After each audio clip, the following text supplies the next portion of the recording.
Bonjour chers téléspectateurs de Free Media, bienvenue à suivre cette édition du journal dont voici les sommaires. Les femmes enceintes courent des risques suite à la persistance du conflit dans l'est de la République démocratique du Congo. Prendre conscience de l'importance de ne pas diffuser de fausses informations sur les réseaux sociaux et les messages que véhiculent les œuvres d'art de l'artiste peintre de la ville de Bukavu, Jérôme Andéman. Les détails.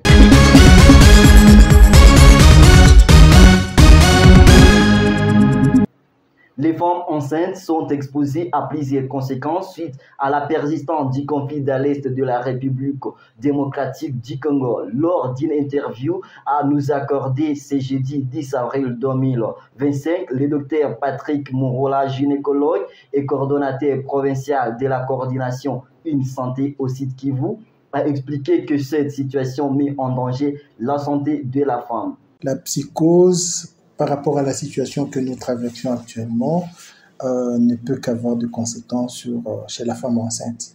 Déjà, c'est un être humain qui est tout à fait normal, il a du stress.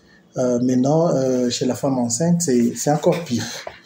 Je considère une femme au premier trimestre qui doit être rassurée de sa grossesse, qui doit bien manger pour le développement de sa grossesse. Et pendant la guerre, parfois, on ne trouve pas à manger. Parfois, les gens ne vont pas au champ pour récolter ce qu'ils doivent avoir, quand je parle de femmes de village, mais en ville aussi. Et parfois, il n'y a même pas de l'eau, donc il faut avoir de l'eau potable. Et voilà, on a besoin de vitamines, on a besoin d'un confort, d'un soutien. Et ça crépite, et parfois tout le monde est stressé. Et ce stress-là, au premier trimestre, peut entraîner des avortements ou des menaces d'avortement. Au deuxième trimestre, la même chose. Et au troisième trimestre, je dirais aussi la même chose, et parfois des accouchements prématurés. Où tu as un problème, la femme a un problème le soir, et elle ne sait pas arriver à l'hôpital puisque ça crépite, puisqu'il y a de l'insécurité. Et tout ça, c'est un stress. Non seulement pour la femme, mais aussi pour son être qu'elle porte en soi. Alors que la ville de Bukavu est marquée par l'occupation de la SE123, la majorité des parents, piliers du financement des établissements privés, ne peuvent plus travailler et plusieurs enfants avec leurs enfants. Cette situation plonge les enseignants des écoles privées dans une crise profonde. Eustache Matabaron, directeur du complexe scolaire Le Progrès, une école privée de la ville de Bukavu, s'inquiète de la situation qui traverse ces enseignants dans cette entreprise. Il y a des parents qui sont partis, qui ne sont plus revenus, et les enfants aussi sont partis. Il y a ceux-là qui sont allés, je ne sais où, sont allés au Burundi, d'autres à Kinshasa. Alors, les effectifs d'abord ont vraiment baissé. En plus de cela, les peu de parents que nous avons, ils ont eu de mal à payer. Pourquoi? Parce que parmi eux, il y a ceux-là qui ne travaillent pas. Il y a d'autres qui travaillent, mais qui avaient leur compte, mais leurs comptes ne sont pas alimentés, étant donné que les banques ne fonctionnent pas. Donc, comprenez que la situation actuelle de l'enseignant est vraiment critique.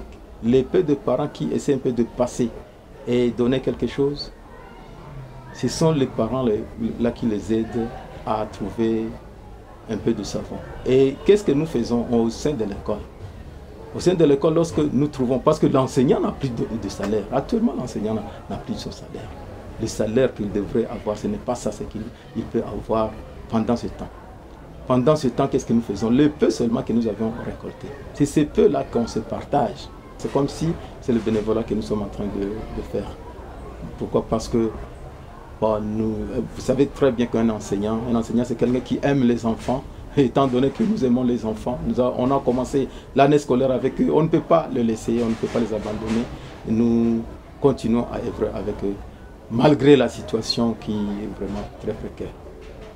Transformer la femme passive en femme active en renforçant sa confiance en soi et son autonomisation est l'objectif de l'atelier de formation de jeunes femmes sur la consolidation de la paix, la politique, le leadership organisé ce jeudi 10 avril 2025 par la génération épanouie. Les reportages avec Mitterrand Rukozo. Cette activité réalisée dans le cadre du projet Wassitianana Amani, un projet mis en œuvre par la génération épanouie avec l'appui financier des fonds de consolidation des Nations Unies par l'entremise de Kevina Til Kevina, axé sur le renforcement des capacités des jeunes femmes a duré 2 jours au sein de la communauté et de leur engagement dans des postes de responsabilité au niveau local dans leurs organisations. Des thèmes principaux ont été abordés durant ces 2 jours, les droits des femmes et l'égalité de genre, ainsi que le leadership féminin. Esther Sifa, coordonnatrice du projet Wassitianana Amani, a expliqué l'objectif de cette formation. Nous avons organisé un atelier de formation des jeunes femmes sur la consolidation de la paix, la politique et le leadership. Et cette formation vise à renforcer les capacités des jeunes femmes sur la consolidation de la paix et le leadership.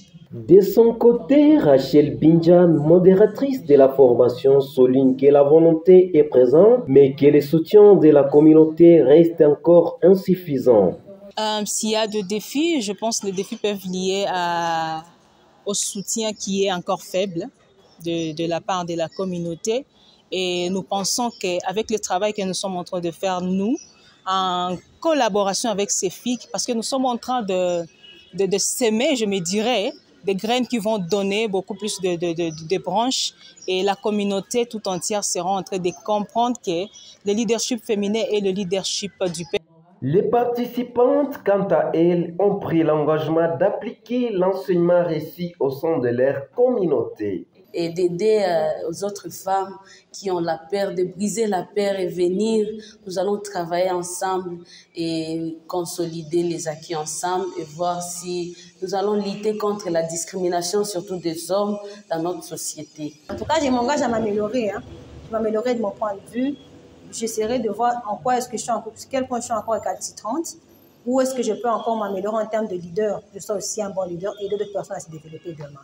Prendre conscience de l'importance de ne pas diffuser de fausses informations sur les réseaux sociaux et le message que véhiculent les œuvres d'art de l'artiste peintre de la ville de Bukavu, Jérôme Andemont, dans un entretien avec notre rédaction ce mercredi 9 avril 2025. Il parle que pendant cette période de crise à l'est de la République démocratique du Congo, la population fait face à une montée de la désinformation. Images et commentaires avec Mitterrand Rukozo. Nous nous sommes rendus au quartier Brasserie, dans la commune de Bagira, pour rencontrer Jérôme Andemont, artiste peintre et décorateur. Il nous a expliqué une image qu'il a réalisée qui illustre la réalité tragique traversée par les habitants de l'Est de la RDC. Dans son atelier, Jérôme Andemont, un jeune artiste peintre et décorateur âgé d'une vingtaine d'années et détenteur de la société artistique Jacques Ant, nous a partagé son inspiration née des événements de la guerre. Pour lui, ces événements deviennent une source de création artistique. Dans son atelier, Andemont prépare ses matériaux et réalise une silhouette représentant une transition entre la guerre et la souffrance. Cette œuvre traduit également une désillusion, un refus de confronter une réalité douloureuse. Selon lui, cette œuvre représente un univers de confusion et de souffrance où la guerre, la désinformation et le retrait mental deviennent la réalité de la population de l'Est et de la RDC, notamment dans les provinces du Nord et Sud Kivu. Devant nous tous, si vous voyez bien, il s'agit bel et bien d'un cadre dessiné ici récemment, en cette période de guerre. Et comme vous pouvez voir, il y a 4 couleurs qui m'intéressent ici, dont bleu ciel, bleu qui est un peu clair, et avec une silhouette d'un homme en couleur noire qui porte un chapeau. Il s'agit bel et bien des messages cachés ici. Et l'œuvre d'art que vous voyez devant nous ici semble être une réflexion visuelle et symbolique sur la situation complexe et tragique qui traverse l'Est de la RDC, selon ce que je vous ai parlé bien avant. Et nous pouvons voir, comme nous connaissons tout ce qui est là où il y a les lacs, il y a au moins un peu le calme et le silence. Et les gens pensent qu'ils s'approchaient du lac, s'approcher des endroits qui semblent, là où il y a la nature qui est un peu calme, on espère qu'on peut trouver la paix, ce qu'on appelle la paix du cœur. Par rapport à la troisième couleur, qui représente une silhouette d'un homme qui porte, si vous pouvez voir, il s'agit d'une silhouette, ce que nous appelons en swahili kimvuli, d'un homme qui porte un chapeau et qui tourne les dos. Cet homme tourne les dos, c'est pas parce qu'il ne veut pas parler, bien sûr, mais il tourne un peu les dos. Cette silhouette représente alors une transition entre la guerre et la souffrance que nous traversons. D'un côté, et de l'autre côté, cette silhouette spécifie une illusion de paix ou de sécurité. Comme vous pouvez voir cet homme en chapeau qui tourne les dos, tout en fixant son regard vers le lac, en se rapprochant donc près du ciel. Et son chapeau, c'est une identité ou un rôle social de cet homme qui tente de se préserver ou de maintenir une image de lui-même dans un monde dévasté. Son chapeau signifie également la protection contre une réalité brutale, signifie également la manière dont l'homme veut se soustraire à ce qui l'entoure par rapport à son entourage. Et sa manière de tourner le dos a aussi une signification. Et si vous me permettez de dire cette signification, ce geste signifie tout simplement une forme de désillusion, refus de se confronter à une réalité qui devient un peu importante. Ce comportement de tourner le dos signifie aussi, face à la désinformation, cet homme s'isole, semble choisir l'isolement ou l'évasion mentale. Il se protège de la douleur et du chaos qui règne autour de lui. De l'autre côté de l'atelier, un tableau représentant un arc-en-ciel évoque la paix et la tranquillité. Bien que l'image soit une œuvre d'art, elle porte un message fort. Restons dans ce même chapitre pour finir avec une réunion d'évaluation sur la campagne en ligne contre la désinformation et les discours de haine organisée par les organisations membres de la coalition Jeunesse, Paix et Sécurité, JPS, ce vendredi 11 avril 2025, qui vise à atteindre un public plus large à travers des messages appelant à la consolidation de la paix sur les réseaux sociaux.